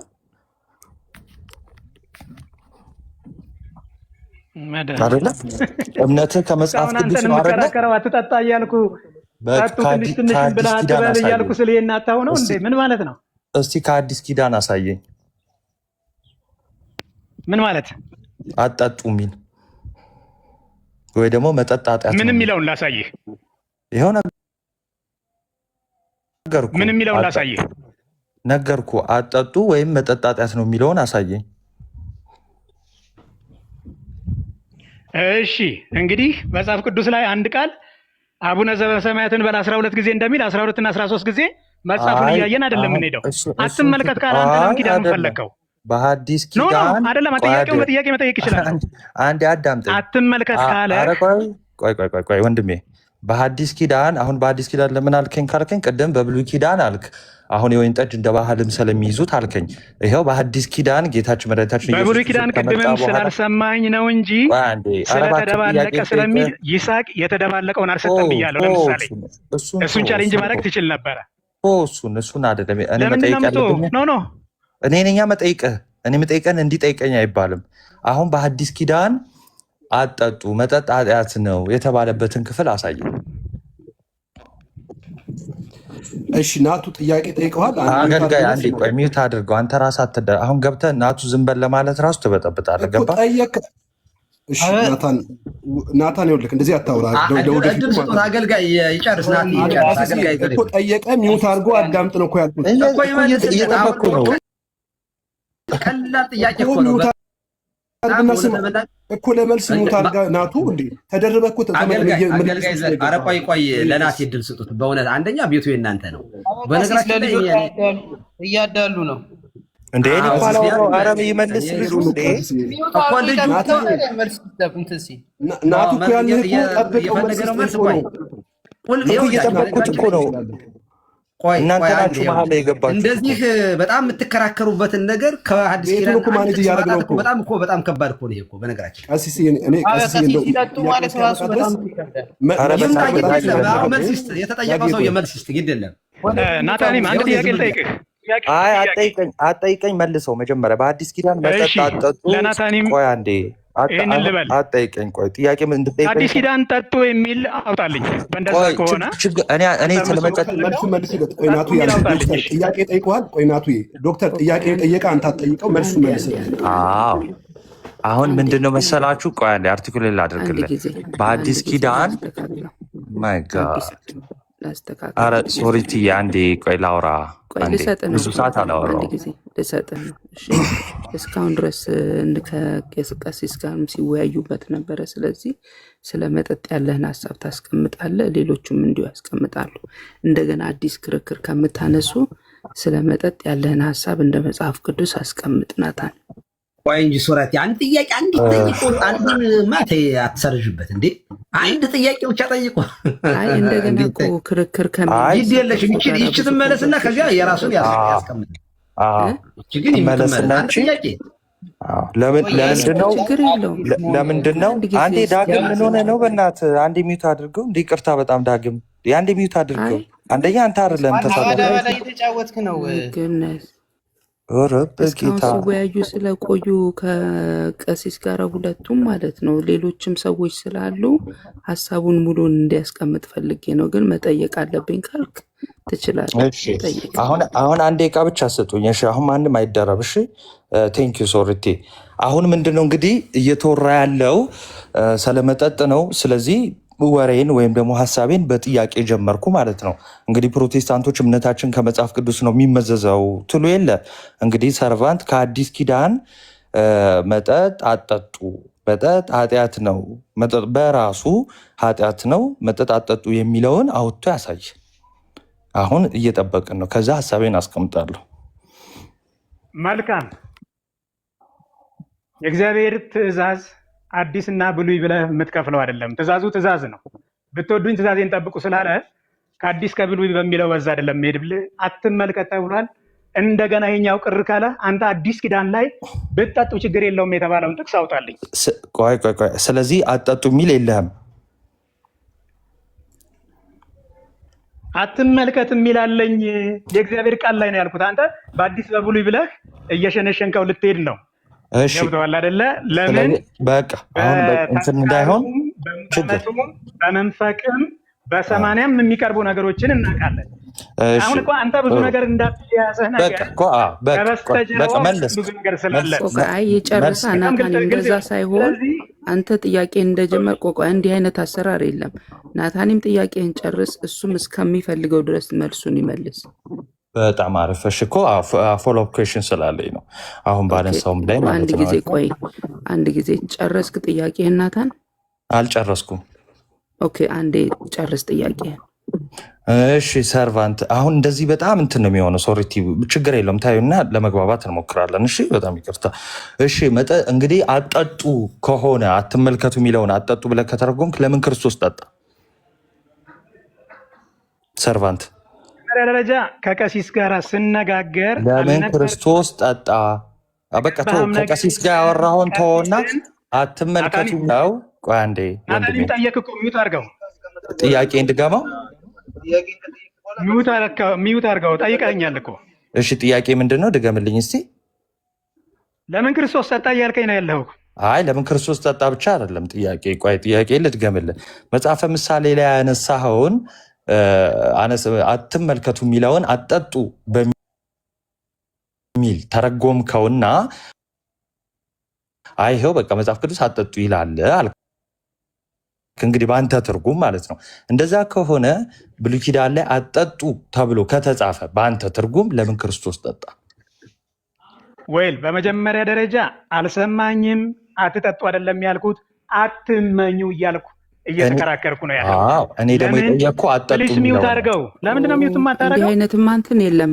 ቆይ አንድ ጊዜ ናታኒም ጠይቅና ሚዩት አድርግ፣ ይመልስልሃል። ከዛ ደግሞ እሱ ሚዩት ያደርጋል። እሺ ቀጥል። በቃ ሚዩት አድርገው፣ ቀጥል ሰርቫንት። እሺ ስለዚህ እኔ እያልኩ ያለሁት ምንድነው? አትጠጡ ተብሏል ሳይሆን እያልኩ ያለሁት እንደውም አትመልከቱ።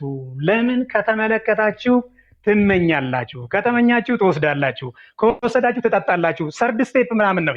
ስለዚህ እዛ ቦታ ላይ ወደ ወይን ጠጅ አትመልከት ተብሎ የተጻፈው የወይን ጠጅን አትመኝ በሚለው ኮንቴክስት ነው ብዬ ያንን ነገር ነው ያስቀመጥኩልህ። ከዛ ባሻገር ግን ከቀሲስ ጋር ቅድም እየተነጋገርን እያለን ስንት አይነት የወይን ጠጅ ያውቃሉ ብዬ ሁሉ ጠይቄያቸው ነበር እሳቸውን። ይሄንን ሁሉ ብያለሁ። ልክ ክርስቶስ ኢየሱስ ለምን የወይን ጠጅ ጠጣ ብለህ ስትለኝ የትኛው የወይን ጠጅ? ፈርመንትድ የሆነው ነው? የተደባለቀው ነው? ፍሬሽ የሆነውን ጁስ ነው? የቱን ለማለት ፈልገ ነው? ሚውት አድርጌ ላለው ቀጥል። ሚውት አድርጌ እያወራሁ ነበር። እሺ፣ ስለዚህ ወንድማችን ምንድን ነው ያለው? አይ እኔ አትጠጡ የሚል አላልኩም አለ። ስለዚህ ወደ መጀመሪያው ጥያቄ ስመለስ መጽሐፍ ቅዱስ እንደነ ፖለቲካ አሰራም እንደዛ ከሆነ ክሊር ለማድረግ ፖለቲካ እንዳይሆን ፖለቲካ አባቴ አይ ፖለቲካ እንዳይመስል ቀለል ላደርገው። እኔ አካሄዳችሁ ምንም በጣም ይቅርታ፣ አንድ ጊዜ ቶሪቲ ግን እንደው በጣም ይቅርታ፣ እኔ ሳወራ ለምንድን ነው እንደዚህ የምታደርጊው? በጣም ይቅርታ። ግን አይ እንዲህ አይነት አካሄድ እዚህ ቤት ውስጥ ተደርጎ ስለማይታወቅ አይ ሶረቲ ግን ዛሬ እውነት መናገር እንትን እያረግሽ ምን መሰሉት በዚህ መልኩ አይደለም እዚህ ቤት ውይይት የሚደረገው። አንድ ሰው ሀሳቡን ይናገራል፣ ሌላው ይናገራል። እንዲህ ብለህ ነበረ ተብሎ ተዟዙሮ አይነገርም። አሁን እኔ አሁን ከሚጠየቁ ጥያቄዎች አሁን ተመልሰውልሻል ሶረቲ? አሁን እንደው በእውነት መናገር ቁም ነገር እያገኘሽ ነው? ቆይ አይ በመጠጥማ ጉዳይ ያው ህዝቡ እየሰማ ነው። እኔ እሱንም ባልል ማለት ነው የሚያዳምጠው እያዳመጠ ነው፣ የኔን ሳይሆን ቄስስ። አሁን ምን እናደርጋለን መሰላችሁ? እያንዳንዳችሁ በመጠጥ ላይ ያላችሁን ሀሳብ ትሰጡና እንትን እንላለን። ከሲሱ ከፈለጉ መጀመር ይችላሉ። ናታኒም መጀመር ትችላለህ። እኔም መሄድ ፈልጋለሁ። ሌላ ጊዜ በሰፊው መወያየት ትችላላችሁ።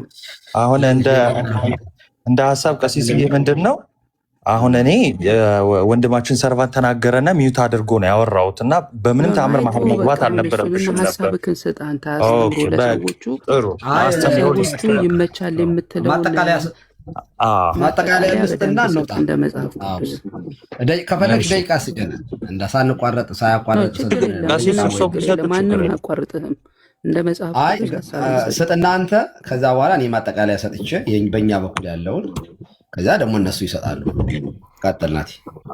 እሺ በደንብ ቀሲስ ይሄዱበታል። እንግዲህ ምንድነው እንደተነሳው መጽሐፍ ቅዱስ ላይ አጠጡ የሚል የለም፣ ቃል በቃልም የለም፣ ኮንቴክስቹዋልም የለም። ኦኬ ቃል በቃል መጠጥ በራሱ ኃጢአት ነው የሚል የለም። አሁን ቤተክርስቲያናችን መጠጥን አትደግፍም። ለምን መጠጥን አትደግፍም ስትባል ግን ከምን አንጻር ነው? ከስካር አንጻር ነው። በቃ ሰው መስከር የለበትም። ለሆድም በሽታ ይሁን ለመድኃኒትነትም ይሁን ትንሽ የኃጢአት አድርግ የሚባል ቲዎሪም ሎጂክም ቲዎሎጂም የለም። እና እንደዚህ የሚሉ ሰዎች ባይዘ ከጌታ እንበልጣለን እያሉ ነው። ጌታችን መድኃኒታችን ኢየሱስ ክርስቶስ በነገራችን ላይ እየበላና እየጠጣ መጣ ተብሎ ተጽፏል። እና ልክ እንደዚህ አይነት ግብዞች ደግሞ አንተ ኃጢአተኛ ጋር የምትውል ከቀራጮች ጋር የምትውል ሲሉት ነበረ። ይሄ በመጽሐፍ ቅዱስ ተጽፏል። አለቅ መጽሐፈ ምሳሌ ላይ የተዘገበው ምንድነው? ከስካር አንጻር ነው። በቃ አትመልከት የተባለው ማለት ነው። ለምን ሰዎቹ ወይኑን ምን ያደርጉታል መሰላችሁ? በደንብ እንዲያሰክራቸው ይቀላቅሉታል ማለት ነው። ይቀላቅሉታል እና ብዙ አይነት ወይን አለ። አዎ እና ያንን ይቀላቅሉታል፣ ቅመማ ቅመም ይጨምሩበታል፣ በጣም ለመስከር ማለት ነው። ከዛ ከሰከሩ በኋላ ግን በጣም እንደው እግዚአብሔርንም ስለሚያሳዝኑ አሁን መጽሐፈ ምሳሌ እያለ ያለው እንደው ጭራሽ አትጠጣ አይደለም፣ አትስከር ነው። ለምን በኋላ በገባ ጊዜ ነው የሚለው፣ በኋላ ነው የሚለው። ከጠጣ በኋላ ወደ ስካር ከሄድክ በኋላ በቃ እንደነሱ ትሆናለህ እያለ እየተናገረ ነው ማለት ነው። ኦኬ ስለዚህ መጠጥ በራሱ ኃጢአት ነው የሚል የመጽሐፍ ቅዱስ ትርጉም የለም። ይልቁንስ ግን በራሱ ኃጢአት ነው የሚሉት እነማን እንደሆኑ ታውቃላቸው? ልክ ክርስቶስን ሲከሱ እንደነበሩ አይነት ግብዞች ናቸው። በነገራችን ላይ ጠጣ ከቀራጭ ጋር ዋልክ እንደዚህ የሚሉ አይነት ማለት ነው። አሁን ሁለት አይነት የመጠጥ አይነት አለ ተብሏል። የወይን ጠጅ መናኛና መልካም የሚባለው ባይዘዌ ወደ ስካር ሰውን ሊያሰክር ሁሉ የሚችል ኃይለኛው የወይን ጠጅ ነው እና ጌታችን መድኃኒታችን ኢየሱስ ክርስቶስ በቃና ዘገሊላ ባይዘዌ ለህዝቡ የሰጠው ይሄኛውን ነው፣ መናኛውን ሁሉ አይደለም ኢቭን እና ኃጢአት የሆነውን ጠጡ ብሎ ሲሰጥ ጌታ አስባችሁታል? ይሄ አሁን በጣም ግብዝነት ነው የሚሆነው። እና ቀሲስ ደግሞ እስቲ በተጨማሪ ጨምሩበትና ቤቱን ከፍታለን። ኦኬ ችግር የለም። ቴንኪው በጣም ቆይ፣ አንድ ጊዜ ቀሲስ እየሰጦታለሁ። ቆይ አንድ ጊዜ አንድ ቀሲስ አንድ አይነት እንዳይሆን የሁለታችሁም ሳሚ አለ ሲጠብቅ ስለነበረ በመሀል ሌላ ሰው ብታስገቢ ነው። እኛ እንጨርስ እንጂ እኛ እናጠቃለን። ሌሎቹም ሀሳባቸው እንዲሰጡ ብዬ እኮ ነው። ቀሲስ በኋላ ግን ከቀሲስ በፊት እኔ ላውራ ሰው አይደለም እኮ ተመሳሳይ ሀሳብ ስለሆነ ብዬ ነው። ቀሲስ መጨረሻ እንዲጠቀልሉት። አይ እስከ መጨረሻ ተናገር። ሰው ልናገር ቀሲስ አይወጡ። እኔ አንድ አይነት ስለሆነ የሁለታችን ሀሳብ ተመሳሳይ ስለሆነ ማጠናከሪያ ነው እኮ የምሰጠው። እኔ አሁን ሌላ ሰው በመሃል ከገባማ ምልልስ ሊሆንብን ነው። ላጠቃልና እንደፈለጋችሁ እሳ ጊዜ ወስዳችሁ እንትን በሉ። በመጀመሪያ ከልብ እናመሰግናለን። ሶርቲ ጊዜ ስጥልን በቤትሽ ስላስተናገርሽን ከልብ እናመሰግናለን። ሌሎቻችሁም አብራችሁ ተዋውያችሁን ከልብ እናመሰግናለን። መስከር በጣም በመጽሐፍ ቅዱስም በሃይማኖት ማለት ነው በባህልም የተወገዘ ነው። አዋራጅ ነገር ነው። በዚህ አጋጣሚ ከታች ያላችሁ ምዕመናን ኦርቶዶክሳውያን ካላችሁ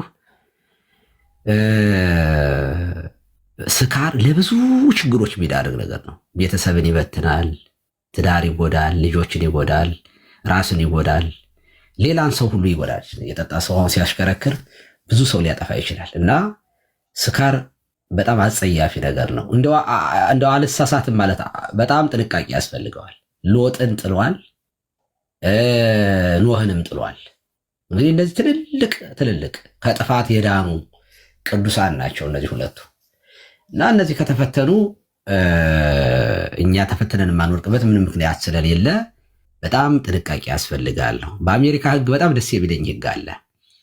እስከ 18 ዓመት ነው አይፈቀድም። 21 ዓመት ነው 18 ዓመት 21 ዓመት ነው። ሶረቴ ሳሚ ያግዘኝ አንተ ገና አሁን በቅርብ ስለሆነ የተፈቀደልህ ካሊፎርኒያ 21 ነው። 21 ነው ካሊፎርኒያ። አዎ 21 ዓመት እስከሚሆናቸው ልጆች አልኮል መጠጣት ክልክል ነው።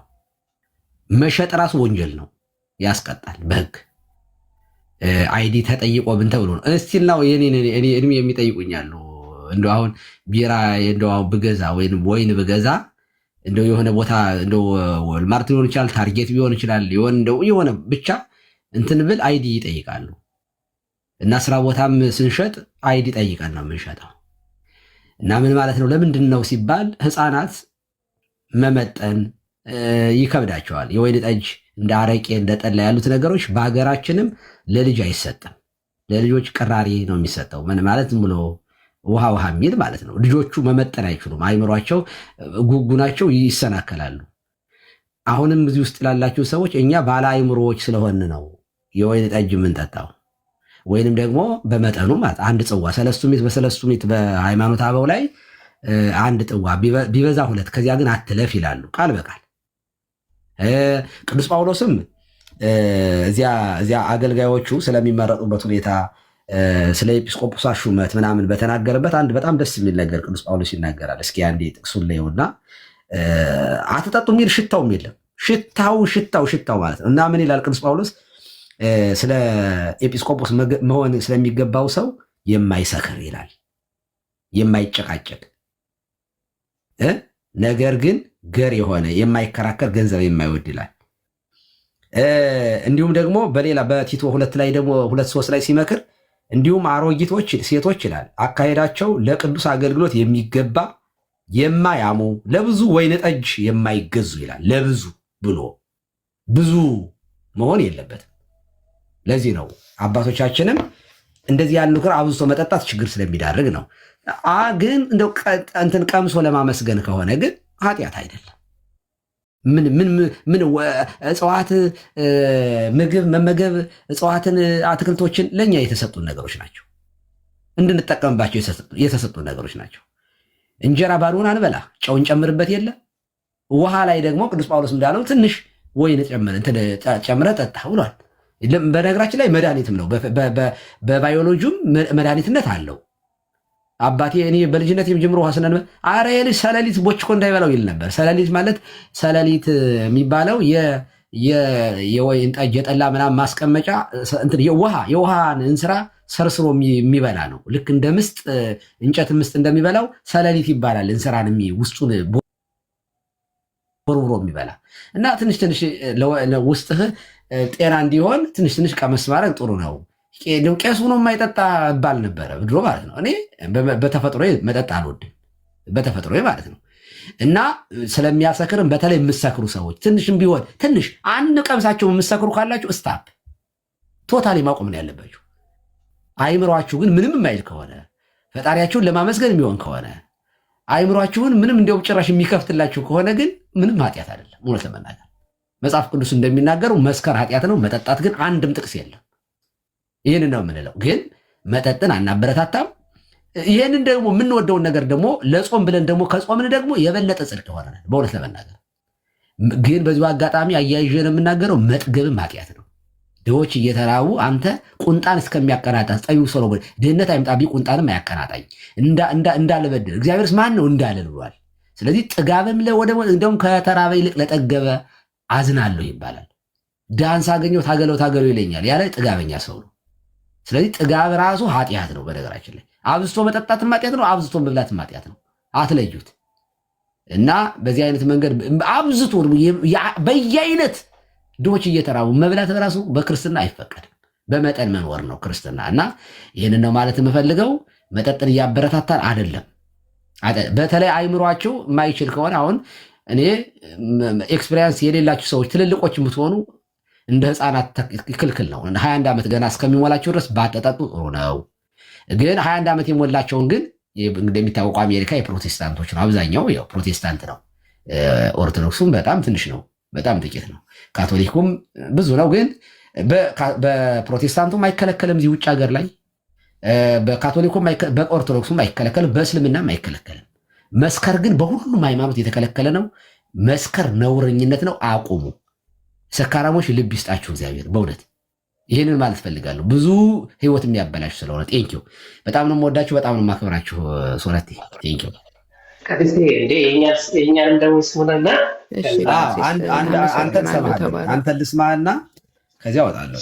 መሽቶብኛል ሳሚዬ። እኔ ከስራ እንደገባሁ ነው 9:30 ነው ከስራ የማወጣው። ድንኳን እሰፋለሁኝና ያው እንደምታውቀው ሀገር መለስ እኔ ብዙ አልወስድም። አንድ ደቂቃ ሁለት ደቂቃ ነው ብዙ ሲያወራችሁ ቅድም ማነው ዘሪ ሲናገር ነበረ መስከር ይነፋነፋል እኮ ግን በእንትን አይሰማም።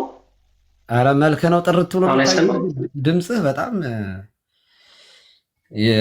ማሚቶ ገደል ማሚቶ ነው የሚያስተጋባው። አሁን ለሴት ነው ሶሪ ፌክ ይሰማል። ሩሙ ያስተጋባል።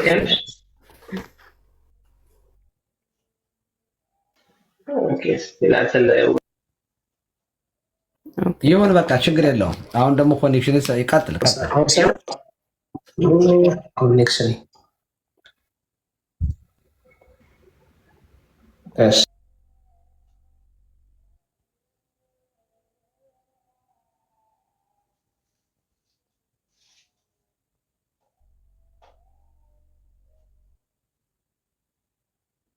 ጭራሽ ጠፋ እኮ ሱረቲ። ቀይ አበራበት። ካልሆነ ልውጣ እኔ ነገም እመጣለሁ። ሱረቲ አለ ሳሚ። አዎ ስልክም እየገባበት ነው፣ ኮኔክሽኑም ተቋርጧልና በቃ ነገ እመጣለሁኝ። የማትጠጡ አትጠጡ፣ አቁሙ በቃ ይቅርባችሁ። እግዚአብሔር ይፍታ። እግዚአብሔር መጣሁ ተመልሻለሁ። ይሰማል ድምጽ? ይኸው ይሰማል። ድምጽ ይሰማል ነው? እሺ። አይ ብዙ አልቆይም፣ አንድ ደቂቃ ነው የምለው እኔ። አይ ጥሩ ዲስከሽን ነው። እንግዲህ ዋናው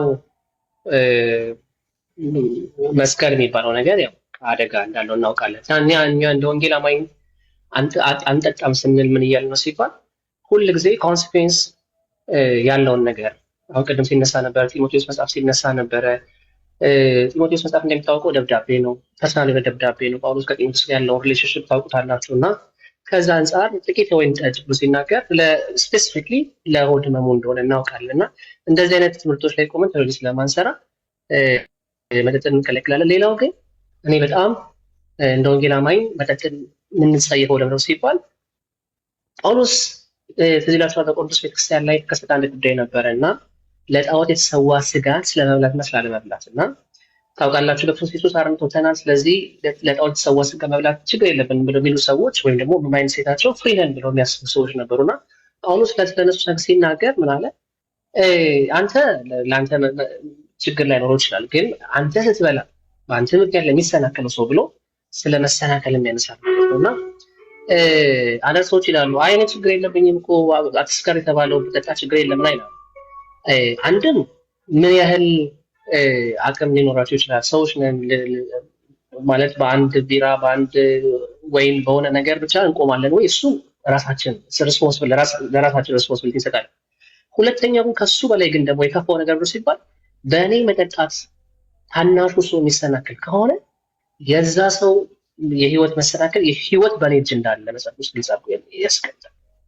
ስለዚህ ኢትስ ናት ኦንሊ አሁን ለምሳሌ ቀሲስ ቢራ ሲጠጡ የሆነ ሰው ቢያይና በሳቸው ቢሰናከል የዛ ሰው ነፍስ በቀሲስ እጅ ነው ማለት ነው። ስለዚህ ሁል ጊዜ ኮንሲኩዌንቱን ውጤቱ አደጋ ከሆነ ለዛ ነገር ኮዙን በሙሉ አቮይድ ማድረግ ክርስቲያናዊ የሆነ ባህሪ ነው እንዳምናለን። ስለዚህ በወንጌል አማኞች ላይ መጠጣት የሚባለው ነገር ፈጽሞ የተከለከለ ነው። ሰዎች ሲጠጡ እዚህም ጋር ሲጠጡ ልታዩ ትችላላችሁ። ግን ደግሞ ቤተክርስቲያን እንደ ቤተ እምነት ግን ግልጽ የሆነ አቋም ማለት አይጠጣም ብላ ታስቀምጣለች። ምክንያቱም ደግሞ ቅድም ባስቀምጥኩላችሁ ምክንያት ነው። ኮንሲኩዌንሱ በጣም ትልቅ አደጋ እግዚአብሔር የሚጸየፈው የማይወደው ነገር ስለሆነ ነው። ምናልባት ሌላ ጊዜ ቀሲስ ሲመጡ ከእሳቸው ጋር ዲስከስ እናደርጋለን ብያለሁ። ኢየሱስ ክርስቶስ የቀየረው ወይን ጠጅ እውነት ግሬፕ ነው ወይስ ሪል ዋይን ነው? እሱ ነገር እንደው በደንብ ሂስቶሪካል ባክግራውንድ ሄድ አብረን ቼክ እናደርጋለን። እግዚአብሔር ይባርኮት ቀሲስ። ቴንክ ዩ ሶ ማች። አመሰግናለሁ ሳሚዬ። ግን በዚሁ አጋጣሚ መጠጣትን እግዚአብሔር የማይከለክል ከሆነ ጀጅ ስታረጉ ኃጢአት እየሰራችሁ እንደሆነ ግን እንዳትረሱት። ያልተከለከለን ነገር ግዴታ ለምን አልተውትም ብላችሁ እያማችሁን ስለሆነ ኃጢአት እንዳይሆንባችሁ ግን መጻሕፍትን ብትመረምሩ ጥሩ ነው። ሰላም እደሩ። እግዚአብሔር ይስጥልኝ። ጀጅ እናንተ መተዋችሁ አሪፍ ነገር ነው። መተዋችሁን እኔ በእውነት ለመናገር ለምን ተው አልልም። እኔ ጥሩ ነገር ነው። ግን ያልተከለከለን ነገር ግን በግድ ካልተዋችሁ ብላችሁ ወደ ክስ የምትመጡ ከሆነ ግን የምትጠየቁ ይመስለኛል። ጌታ ያልከለከለንን ነገር እናንተ እየከለከላችሁ ስለሆነ ማለት ነው። በዚያ መንገድ ተረዱት። አለመጠጣት ግን ጥሩ ነው። በጣም መልካም ነገር አፕሪሼት ይደረጋል። ቴንኪው። ሰላም ሁኑልኝ።